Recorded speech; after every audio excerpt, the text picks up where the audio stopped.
মধ্যপ্রাচ্যে ক্রমবর্ধমান উত্তেজনার মাঝেই চাঞ্চল্যকর এক স্বীকারোক্তি দিলেন মার্কিন প্রেসিডেন্ট ডোনাল্ড ট্রাম্প।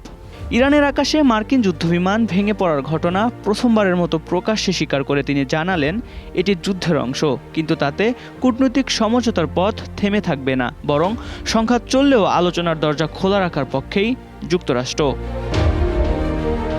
এদিকে দক্ষিণ পশ্চিম ইরানে গুলি করে নামানো হয় একটি মার্কিন F-15E যুদ্ধবিমান।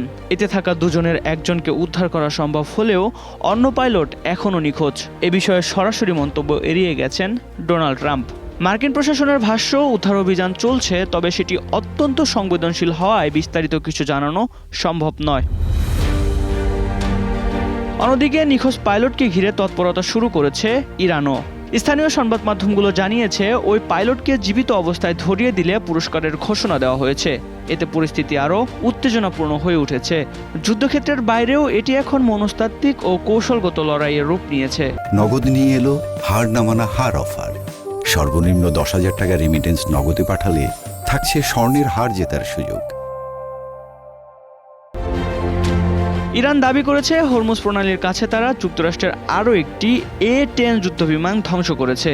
যদিও এ বিষয়ে এখনও আনুষ্ঠানিকভাবে একটি বিমান হারানোর কথাই স্বীকার করেছে ওয়াশিংটন। মার্কিন সূত্রের বরাতে জানা গেছে দ্বিতীয় বিমানের পাইলট নিরাপদে আছেন, তবে পুরো ঘটনা ঘিরে ধোঁয়াশা কাটেনি।